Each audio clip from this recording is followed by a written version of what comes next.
Siswa dan siswi bermasalah di Kota Palembang direncanakan akan mengikuti pendidikan militer selama 2 pekan di Yonif 200 Rider. Meski begitu, untuk saat ini mekanisme pelaksanaan masih akan dibahas dengan stakeholder terkait. Satu, kita kalikan dengan kalau hasilnya plus menjadi minus. Pihak pemerintah Kota Palembang terus mematangkan penerapan rencana pendidikan militer bagi siswa dan siswi bermasalah di Kota Palembang.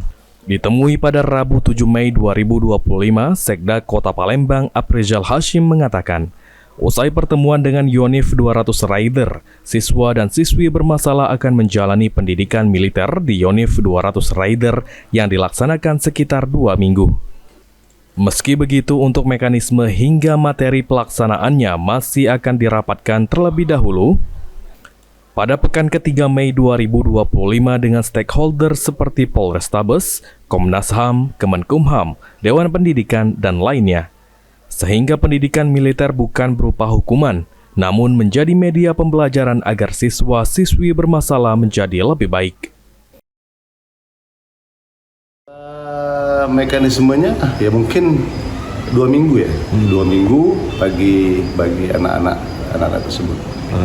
Mungkin materinya seperti apa aja? Nah, materi itu masih kami akan dirapatkan lagi dengan stakeholder yang berkepentingan di sana.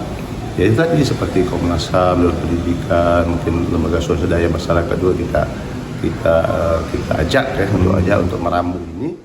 Ditambahkan Sekda Palembang, setelah rapat dilakukan bersama stakeholder selesai, pelaksanaan pendidikan militer bagi siswa dan siswi bermasalah di Kota Palembang akan diterapkan dalam waktu dekat. Sandi Pratama, PAL TV.